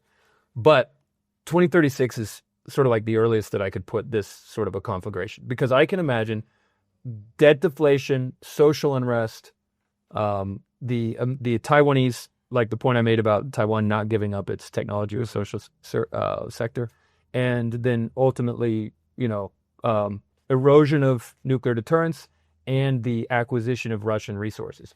All those things combined can create this toxic fruit. Fair, but I think your Russia scenario is far more appropriate for China in that time frame than the opposite. By the way, just to be clear, this is not necessarily like, you don't have to, the whole point of this exercise is like less than 50% probability. Yeah. But let's go. Yeah, but it's probable enough that it's worth talking about. But you just were implying that China would collapse. Shanghai Academy of Sciences is now internally saying that they're missing over 100 million people under age 45. They're debating whether the missing millions is now between 300 and 500 million. We're not going to have a worker base within 10 years. That's okay. Robots, drones, and AI. That only works if there's consumption on the other side. But here's the thing, though. They need globalization. But you know better than anybody, though, Peter, the male-female ratio is going to be awful. So, I mean, it could be that even though you're losing, I don't like. I can see where you're about to say. I'm like rearing to go out. I know. I don't like demographics or destiny either. However, I would just say that aside from the fact that they are. Well, anyway. Insecurity. There's a lot of color and texture that can be debated, but they are. I think the point we can draw. Our hands are going to come up. I can feel it. But no, the point we can draw from this, though, is that China's insecurities. Your view is that China's insecurities will prevent them from being aggressive. I would be more with what Marko said, where I think it's their insecurities that could push them to be aggressive. Fair. And if they go that path, we're looking at not just a strategic feat, but a depopulation event that is unprecedented in human history, which is awful. Yeah, Yeah. but I'm not sure it's awful though. Well, it's certainly awful if you're Chinese. No, I don't think so. Like, What? because you mean because the economy is collapsing as well. Well, it's like they're not going to be able to have food. I don't know. They'll do that bad. No, actually, Well, actually, they have enough rice. They just can't have meat. No, but like if you depopulate, the soybeans they import, so they can. If you take their fertilizer plus the inputs for their fertilizer, you're why going to have would to get by with 20%. But why would they go away? And this is the most fertilized land on the planet after Brazil. I thought they were self-sufficient in grains. No, listen, they do import more food than everyone else. But like, if you depopulate, you need less imports, so it's actually easier to feed your population. Second of all, like, One way to look at it. look at Japan. Like, when was the last time you were in Japan? It's been a hot minute. And were you worried about anything while you were there? It's awesome. There's nothing wrong with Japan. Well, We've been hearing. Yeah, because you're in the cities. No, but it's not just that. Even in the rural areas, there's nothing like depopulation is a problem. Actually, I think in a non-globalized world. In a globalized world, the problem that you're describing, If you have the ability to export the imbalances, sure. Yes, and I agree with you. Like what you're defining is this is global, right? It's like it's a global demographic issue, and so we can. And China now, by their own admission, is furthest along, further than Japan. I just think that that's maybe the best thing that's happened to China. You know. Yeah, it becomes easier as it becomes. I want to jump ahead to the next question real quick. The potential error in my argument is that we have never been here before. Yeah, I agree. I've said this many times. That's true. And so when you're looking at the specifics of how the demographics play out, with the technology, we're making let me double click on that. Like one of the greatest things that happened to Western civilization was the Black Plague. Now I'm not saying that I would love to see millions of people die. However, what the Black Plague did to Europe is it created a power vacuum from the perspective of feudal lords and serfs. Suddenly you could say like, well, maybe you shouldn't have the right to tell me who to marry or how many kids to have on my plot of land because you kind of need me to grow food for you and your knights. And it set off the expansion or the demand for skilled labor. That's right. For increases urbanization, all this stuff. But by the way, that's when the Decameron was written, during that period, just to be clear. What did I say originally? Well, no, I'm just saying it wasn't. Oh, yeah, sorry. Yeah. The middle class is emerging, real wages are going up. And they needed some entertainment, baby. You know what I mean? Pay for more. Like super subtle humor here. But look, what I'm getting at is slow burn. What I'm saying is there's also there's technologies we haven't had in the past that could replace output of humans. And well, I'll let you, I'm sure you've been told that before. And the second one is exactly what you said, which is that everyone who points to the problem of depopulation points to N=1, which is Japan. Like to your point, like we don't know what this looks like because the one time it's happened is Japan. And quite frankly, I got to tell you, not that many things are going wrong in Japan. No, but let me add to it though. Japan is a post getting nuked by the United States Japan, which is allied with the United States and has a strategic security at the moment. Yeah. But what I mean is, we can't believe that depopulation or deflation will always lead to the same effects in different countries. And what I would say with China may fit a more aggressive or extra. I know, but you can't, we can't give Peter both sides of the argument. No, but Peter can't get both. Drones are a really big deal and they're huge, and depopulation is a problem. Like, clearly what drones point out is that you don't need to mobilize people to go fight a war. Yeah, you need to mobilize people to hold territory. Well, okay, fine, but like they have shown that they don't really want, like, other than Taiwan. Like, look, all I'm saying is, like, drones are clearly an example of what I'm saying, which is technologies we're inventing right now, and that you got AI, robotics, are kind of like allowing you to depopulate peacefully and gracefully, if you will. Yeah, and if that's true, by the way, then China probably won't be aggressive, and they won't go and do a lot of the crazy things that because they'll need all the imports that Peter has identified as a critical strategic constraint on them, right? Like, unless you can build the Cylons, and then like this is all sort of moot. But I'm glad you said that because it relates to the scenario that I wanted to bring up, because I think we haven't been here before. And I wouldn't take it back to the Black Plague. I would take it to modernity, because modernity has always been about the more. We need to produce more for more people, for more consumption. And for the first time in modernity, we need to figure out how to keep a standard of living while producing less for smaller numbers of people. And this literally hasn't happened for centuries. Ever. Or at least not since 1500. Yes, and certainly not in this sort of modern context. So when I start thinking about how the world ends in the next 10 years, the thing that I would pose to you, and I'm actually surfing on some of what you're talking about, which is this is my aggregators, this is not my base case. It's the death of the nation state. The nation state was built out of the combination of nationalism and industrialization. I can build on that. And everything else, and it's going to go away. And instead, right now the periphery doesn't look like nation states. It looks, we were talking about this earlier, it looks like South Africa, where you have elites in gated communities and governments that don't actually function, and basically slave labor classes who don't have the promise of stability or employment or anything else like that. And we have this pleasant fiction. Now that's all on the periphery. And us in the West, we like to comfortably import our cobalt and our resources and have everything that we want from all this and pretend that the core is fine. I already talked about the silence. This is where it's sort of like I'm riffing now off of foundation, that the empire, the center of everything, goes away. And instead of a state that controls things, you have a hollowed out state which doesn't have power. To the extent it does have power, it's to protect the oligarchy or the oligopolies. You have elites in gated communities who don't care about society anymore. You have young people who have no attachment or meaning to that state anymore because they're not in factories rubbing shoulders with their counterparts, meeting new people and going to the bar and having beers. They're in their basements talking to ChatGPT or Claude or whoever else. And when you get that sort, this is, I think, is why kids don't have irony these days.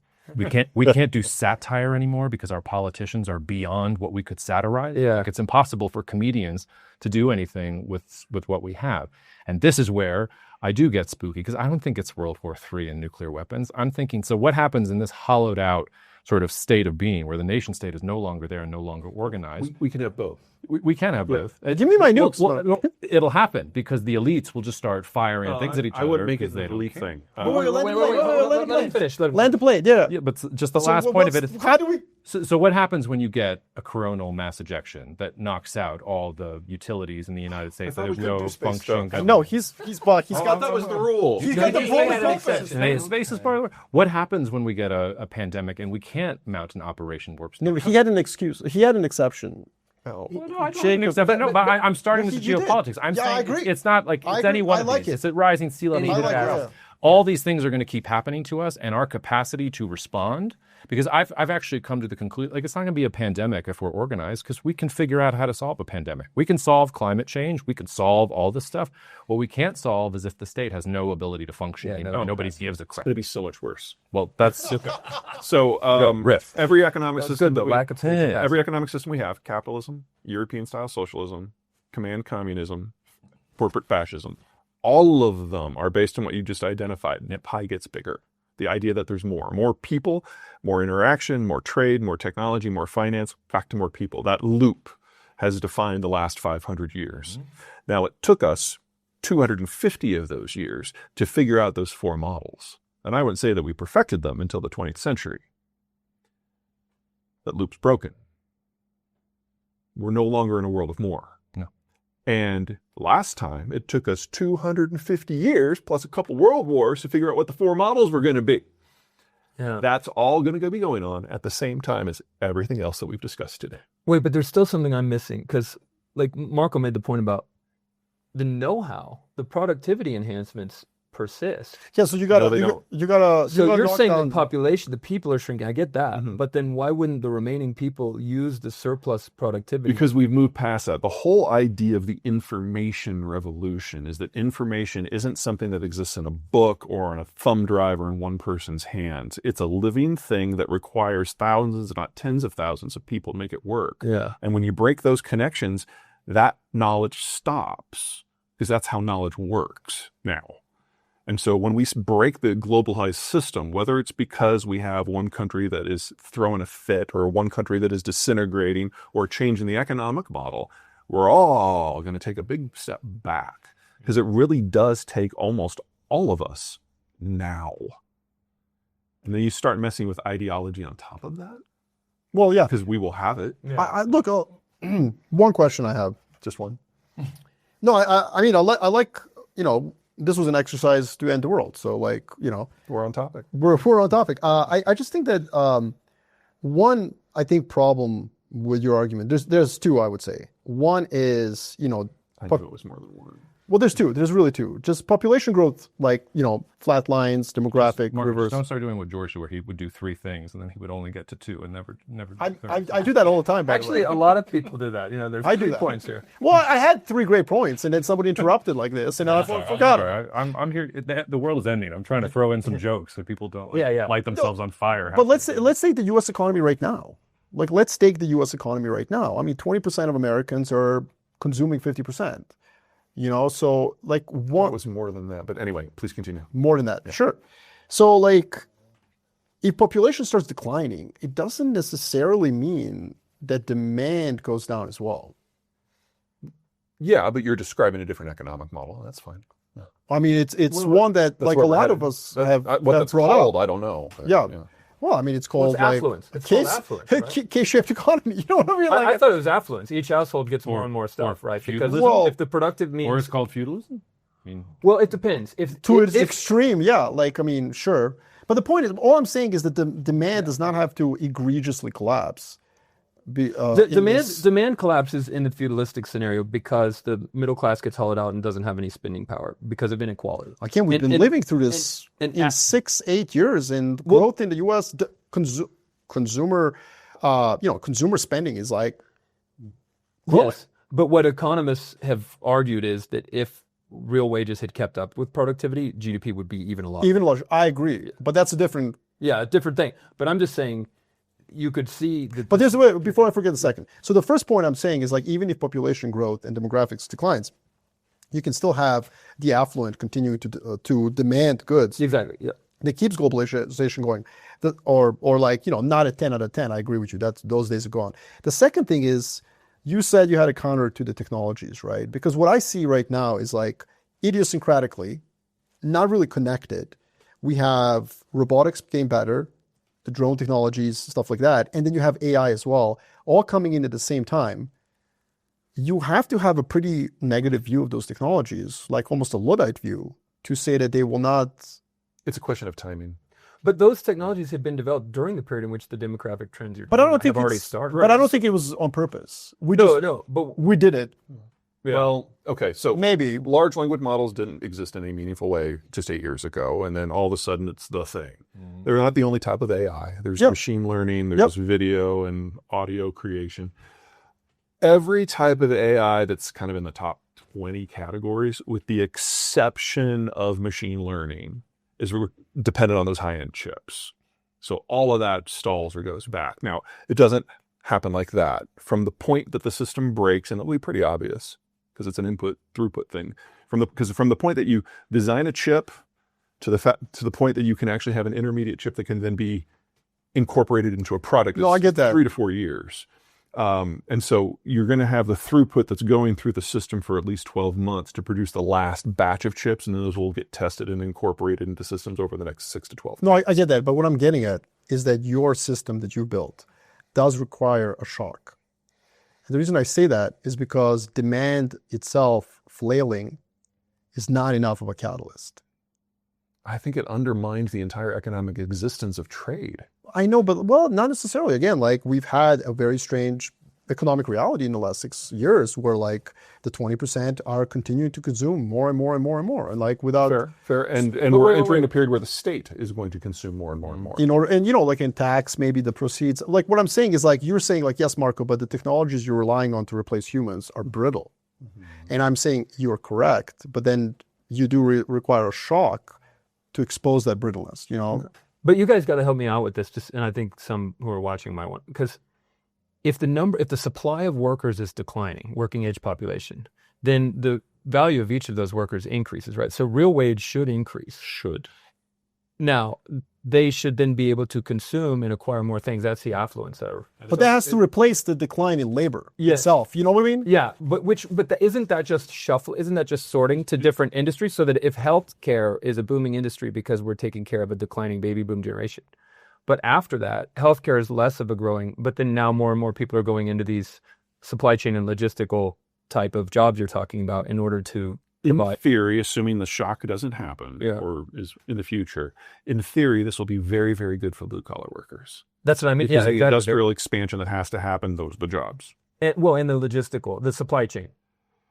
It'll look very different. I'm just not clear on if there's a shrinking population, why that working age population, whatever given size, would not fill the role necessary for the supply chain that's necessary to feed that aggregate. I know it depends on your scenario not coming true, but isn't the answer to that all the technologies Marko's talking about is making it so those people will not be more affluent? because robots and everything else are going to replace all those things. You're not going to need those people. Well, and okay, so in other words, we are back at a political question, because if it's feudalistic and there's no redistribution, then you're correct. Then they won't have more spending power. Yeah, if you can. But if there's redistribution, they will have more spending power, and the demographics should help them with spending power because there's fewer workers, so they should. If you should technologically magic away the need for workers and production, then you've also technologically magicked away the existence of consumption. Everybody forgets about that half of the equation. Again, like the last 6 years, though, like what I just can't get over is like we've had kind of the hollowing out of some of the things you're saying, and yet consumption's held up because. Yeah. I think of the moment that we're in right now, like subprime in 2005, 2006. Yeah. We're seeing, Yeah, so you're saying it's not real. I know it's very, it's very real, but Yeah. we're, if you want to use the term late stage capitalism, that might apply here. Yeah, but that to me is very convincing. But the part I'm not understanding is how you get from, let's say you get through this cycle, and you get through, now on the other side of it, you have a new demographic makeup, but the knowledge of how to produce the amount of goods required for the amount of people is still existent. The knowledge persists. I was just in Rome. Yeah. And one of the many, many, many, many things I found fascinating is when the population dropped from 1 million people where they were half slaves to 50,000 people where none of them were slaves. Everyone forgot how to do everything. Yeah. And that's why. No, that's why I go back. And Yeah. they weren't doing EUV. But the market should, let me be clear that the market should calibrate this. The wage should go up for people to do those jobs you're talking about. It depends. attract I mean, them to that. Peter's example is a good one. I mean, that didn't happen. Market didn't clear when Rome collapsed. I do think that there's something of like that we're all landing on almost, which is that there is no linearity in geopolitics. Things reverse. It would be so much easier if there was. Yeah, but our have jobs. jobs if- Yeah, we would have jobs. Yeah, it would be a STEM discipline if there was. But I also just think that, things do go in reverse, and I would really recommend. This was like a bestseller, I think, in the '90s or early 2000s. It's Homer Dixon's Ingenuity Gap, and it's this idea that like the world's really so complicated that you pull on one thread, as Peter said. We could kind of go in reverse in some of these things, and I think that's a really interesting concept to think of, because most of our viewers, even if they're kind of sad about the state of the world, I mean, most of them have seen nothing but better life, over the course of the last 10, 20 years. Oh, and if you want to have a real fun thing, the second most complicated supply chains in the world after high-end semiconductors is green tech. Yeah. Okay. So get ready for coal and wood. Yeah, right. But wait a second, though. Like, is it correct then to say that what we should be paying attention to, like monitoring this, would then be I guess it would be the combination of education and free markets, right? Because in the past, there's been all kinds of challenges. Why were they solved? It was just because people were hungry, they were working hard, they were coming up with ideas. Now, if you take away their ability, the ingenuity gap or whatever, I mean, if you take away their ability to innovate, to solve problems so that they can feed and buy things, then that's when you have massive failures. But as long as people are still free enough to pursue their interests, then you usually tend to evolve out of. Well, we're getting a little philosophical here, but I would argue that most of the solutions we've come up to most of our problems in the last 35 years has been by making the system overall more complex to bring out more efficiencies. That's not going to be an option, I would argue. Yeah. All right, I think we should start to land the plane. And if anything, it's going to complicate and deepen the break when it happens. I see. Yeah. Let's start landing the plane on session one. Maybe rapid fire. So how will you be wrong on one of your core views that can relate to the 10-year thing or anything else? You did that one. And then also least expected, most likely thing to occur. So maybe we do a little rapid fire. We'll start Marko and go this way down. And each do it, and then we'll so like we're talking about like core view. How is it wrong? Yeah, put one of your core views. How is it wrong? Yeah. And what is the least expected, most likely thing to occur? Well, actually, something that you have high conviction. Do you want me to do both at the same time? Yeah, I think we should both rapid fire. Let's all do rapid All right, fire at so, the same time, and then we'll pick it up. We just spent like an hour and a half talking about this before Peter was here, and so my least expected thing that will happen, that I believe will happen, is how the world ends, which seems like a problem. It does to me, yeah. So I think that the nation state is going to erode massively philosophically, ideologically, structurally, secularly. Like this rear guard action by states to ban kids on social media. Like, good luck with that. They'll find It's a fascinating experience.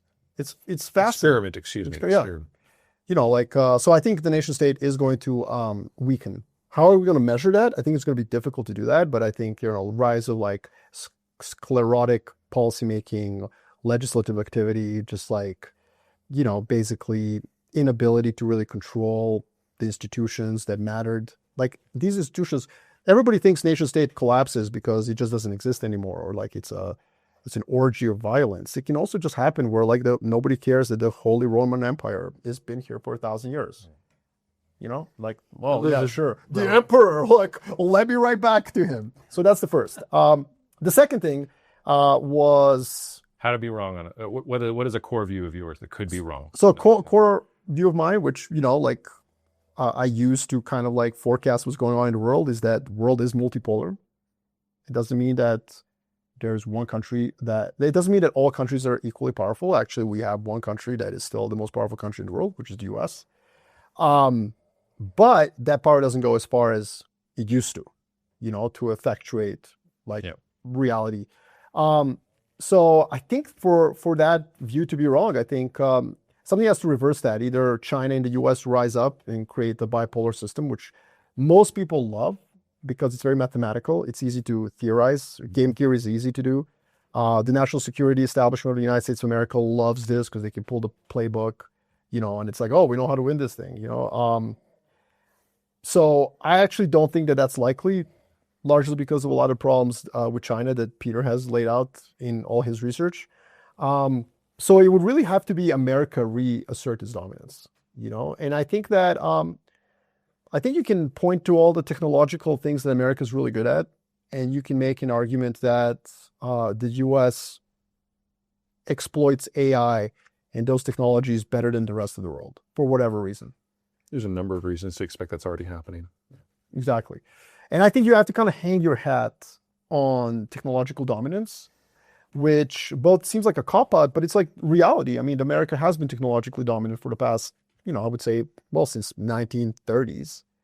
And so there's also like 100 years of history where that's been the case. And it kind of starts scaling up into technologies that we haven't really talked about, quantum, fusion, all that stuff, and just... Book one. Yeah, that's right, Derek. I know you talked about quantum before yourself, and I mean fusion, other things like just that we don't see coming down the pipeline. And then the world is not actually multipolar; it's a unipolar world, and there you go. I'll be wrong. Okay. To Peter, I think we've actually both hit both of mine already. Okay. Most of my work is taking the things that most people think will never happen because they've never even thought about it. It's like, yeah, this is actually the majority likelihood. If I wanted to make it just a little bit worse, please turn up the dial. Combining ours, there is no example in world history of a country going through a rapid shift in economic paradigm peacefully, with one exception, South Korea, because they're weird. But they were living under the threat of war the whole time. Everyone else who has done it, there's either been severe internal disruption, often ending in a civil war, or some sort of external conflict. If you look at all of the major wars from the last 200 years, there is a very, very strong economic angle that involves one of the isms. And if all four of our currently understood isms are under threat and are not applicable to what we're going to be at in just a few years, there is no way we go through that transition peacefully. Well, by the way, I 100% agree with you. I'm a little disappointed none of us talked about isms at all. That's usually where Matt Gertken comes in. I'm going there. Oh, you're going. Okay, Yeah, sorry. I can take it. But okay, I'll save the other. But what were you going to say? Well, I was hoping that Jacob, given that he really likes pandemics, like this is his thing. He loves talking about this. I don't really like pandemics. I just like, they're so not easily prevent. We can just prevent them, and we're doing absolutely nothing to do it. It just grates on me that we could make this much less worse, and we're choosing. I thought where you were going to go with the end of the world was combining that with combining a lot of things we're talking about in terms of technology becoming cheaper, more accessible. One of the things that's becoming really accessible is lab engineered pathogens, that are like super engineered to particularly target specific ethnic groups, things like that. No, I sat with it. I think the rejoinder is that, yeah, but the technology works the other way. So you can find the cure for it not relatively easily. I mean, we had a vaccine for COVID within 2-3 weeks. Now we had a whole regulatory process and everything else. I don't want to get into the vaccine politics, but Moderna had the vaccine designed in 3 weeks. Yeah, that's true. Yeah, Like we have this it was the batch. It was creating the batch. Yeah, right? we have this huge mRNA you don't have to do the batch with mRNA. You hit a button, you're done. No, but you got to make it and like give it to people. The manufacturing process. But it's not like the flu shot with the egg. No. You don't have to grow anything. No, you don't have to. Or even with Ebola. It's so me you don't have to worry about this. Okay, cool. Well, I mean, different locations will have to, but look at this Ebola outbreak. It's going to kill, tens of thousands of people. It's absolutely terrible. And the WHO has said within 6 to 9 months, they'll probably have a vaccine. Cool. Like, that's awesome. Like that, a pandemic is not going to wipe us out if in 6 months we can have a vaccine to this thing, Okay. So that's why I went a different direction. And why I went on capacity, because you need state capacity in order to do I like that. Yeah, if it's just sorry, Peter Thiel. If it's just Peter Thiel and his new estate in Argentina being like, we're not going to have the vaccine for it. Have you ever met him? He's a freak show. I have not met him. Oh my God. But I'll also bake you sourdough bread if you want. Anyway, to Matt. So actually, maybe we can come back to ideology. It is something I like to talk about because I do think ideas matter, even though I'm also probably more on the structural side, like as a geopolitical type, following from all you guys. I do have a tendency to go for structural explanations, but I think that at critical junctures, individuals have enormous impact. Like right now. Yeah. So anyway, but leaving all that aside, and what I would say is the United States is the center of the global system still. It's preponderant, even if it's a multipolar system. And if the U.S. succumbs to civil war, maybe because of economic change, or maybe for other reasons, it could be ideological, but like huge tensions, extreme polarization in the U.S., if that happens, it's going to have massive ramifications globally. So I think it is important, but I just don't think it will. I don't think the U.S. is facing a civil war. And there's some easy things you could say, like, for example, just as long as you have real GDP growth of 2% and people are generally doing pretty well. Yeah, it's a good ball. Anyway, so there's ways in which the U.S. just constantly has political dysfunction, but it never really detracts from the overall economy, and so we don't end up fighting over it. We don't end up fighting for food, for example. But the one thing I would say is, so my explanation for this has been there's a generational change. Once that generational change is done, which I really think will be sort of emblematized by the 2028 election, not because the change will entirely be completed, but just because the candidates in that election will both be younger than the baby boom generation. So younger than 80. Okay. Younger. Hopefully. Like, don't. I think they will. And the thing hopefully. is, but that's just an emblem. And what you enter into is a period in the 2030s where there's, a new consensus forming with these. Now, I don't think these younger generations, Gen X, millennials, whatever, I don't think they're any better or smarter, but they are younger. So they might be better at problem solving. They also might be better at compromising, depending on what happens. There's also time horizons, I think you would say. Like, they might have longer time horizons. Yeah. So but I'm just giving all this as background is like, in other words, I tend to write and tell people that the 2030s, the U.S. is actually going to be declining from extreme polarization. It's going to be entering into a generational change that's actually somewhat optimistic in the sense that we won't be ruled by octogenarians who are like ideologically or just nonsensically driven. Yeah, no, it'll be millennials trying to bring the 90s back. Right, and the specific. There are worse things that could happen. Well, and exactly because the specific point is that they will listen to their advisors on trying to build a bigger tent for voters or trying to create faster economic growth. So. Anyway, wild concept. So where I would be wrong is if that's completely baloney. If, in other words, that the MAGA, the Make America Great Again, or a backlash, maybe a left-wing backlash that's populist, but if the polarization is broken by one ideological extreme triumphing, so that the 2030s is an ascendancy of an extreme ideology, which then could actually infect the economic capacity of the country. Like if MAGA had some great triumph, maybe they really could shut down immigration substantially enough that we'd have a really significant slowdown in economic growth, and then that would breed further political problems. Or if the left wing came, maybe they would overly redistribute wealth and they would disincentivize investment and we would backtrack. So what I'm saying is, for me, I think we're actually entering an era of depolarization and probably continued prosperity, generally speaking. I give that an 80 3.67% chance of being correct. Ah, nice. Right. Well, there you go. Because this is not the first time we've done this. But then to answer the way it would be wrong would be if in fact we are at some kind of like Roman interval. This is the sixth time our political system is reshuffled. Usually what happens is a new force, whether it's one of the old ones changing or merger with third force, emergence of a third force, takes over for a decade, and you at a minimum get 10 decades, or you get 10 years of more or less political stability. Yeah. But that one other time was the Civil War. Yeah. Okay, well, I'll close this out. My highest conviction view that could be wrong is I assume energy will be deflationary by the 2030s. And there's a whole lot of ways that could be wrong. Maybe I'm underestimating demand from AI and all these technologies. Maybe green technologies is just not there and renewables is going to cap. Maybe we'll have a small modular reactor disaster in China and nobody's going to touch nuclear again. Maybe climate change does something. Maybe we get a huge hurricane that knocks off, American production or something like that. But I have generally assumed that one of the reasons I'm more optimistic about the 2030s is I think energy is going to be cheap.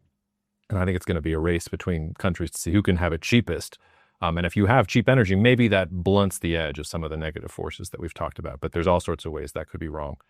And then for the thing that's most likely to happen, I wanted to go off the wall, like Korean unification or something. But the whole prompt is that it's likely to happen. Right. And so I'll just close on, I think on the battle between states and AI companies and tech companies, the state wins. Oh, easily. I think the nation state probably does die, but I think in its ashes comes, and maybe it'll be something sinister, maybe it'll be something better, I don't know. But the state is not going to relinquish its claws. So these ideas that, AI is going to be out there, the individual is going to do everything in their basement, it does scare me.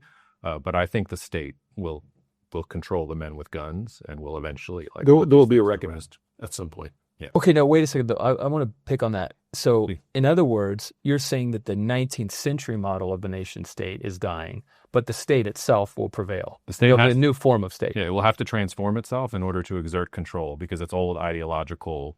Yeah, and that'll look different. Medicine. And in your model is a medieval model or like a feudalistic model? To Peter's point, that's an option. Case by case basis. Or we'll invent something new for the circumstances of the time because demographically we've never been here before. Yeah, we're in unprecedented. And is the state in that case, is it personal like it used to be with kings and dynasties, or do you think that there's is there an impersonal solution to the thing that you're? I think the tech bros to grossly oversimplified are going to make their bid. This is book 3. Are going to make their bid for control, and there will be counter move by the state, and that fight is going to wreck so much shit. Yeah, that's book 4. Yeah. Well, and to a point that you made earlier about sports, and Trump sort of began this. We talked about this on a podcast months ago now. Like TMZ now moving to Washington for an office to cover politics. Trump is the first celebrity reality TV show president. Who are we going to put our faith in? It's going to be a celebrity, or it's going to be some sports star, somebody who actually unites everyone without having any depth. It's kind of the plot of Idiocracy, but and the good version of this is Ronald Reagan. The good version of this is somebody who uses his celebrity to surround himself with, uses his power for or good. Kennedy, JFK. By the way, and the bad version of this is we know. Yeah. Look, if I had to pick between the state and any emerging technology, you gotta pick the state. I mean, that's been the case throughout history. There were a few moments when it was like touch and go, and the state always won. I mean, you are gonna love book 3. By the way, the most obvious one is like the East India Company trying to run India. Yeah, but the state did not win in the age of revolution in many places. Like the American Revolution, the French Revolution. Well, no, wait a second. We tore down. No, but we rebuilt. We built new things. I think the state failed. But it wasn't like it wasn't a corporate entity or technology that came. And by the way, like we think of AI and Magnificent Seven as these incredible corporates, but like think about like East India Company or Hudson Bay Company, like owning land and armies, right? And they always succumbed to the state, And I but think on the way out, wow, was there a show? Yeah, for sure. Yes. Yeah, but that's right. right. Show. It's gonna be a show. Yeah. Yeah. It always is. Well, if they have means, but again, it's something you said earlier I thought was really interesting was like that some of these companies might actually have drone armies or robot armies or something. Let me give you something that's very real. Yeah. Well, there you go. 80% of the satellites in orbit right now are owned by one company, controlled by one person. Do we really think that's not a strategic question? Yeah, right. Yeah.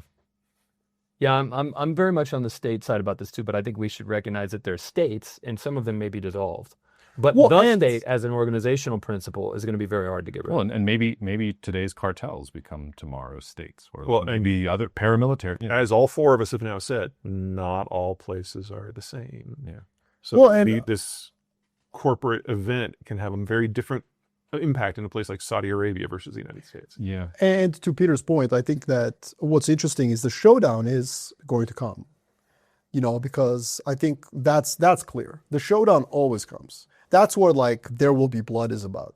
There's a lot of like, Yeah. there's a lot of literature and stories. I mean, whether it's energy barons, either railroad barons, like you just go back, there's always a showdown. It always comes. Yeah. And, like again, going back to the Kevin Spacey quote from A House of Cards, you may have all the money, Raymond, but I have all the men with guns. I think that's always like been the critical difference. Interesting. All right. I think we put a pin in it here, and we'll come back for session 2 if we've got the stamina for it. But 100%. We Yo, did let's all- blow course through we it. do. We gotta go pee. Yeah, I I gotta pee. Are we going to do the second one sober? What's the plan?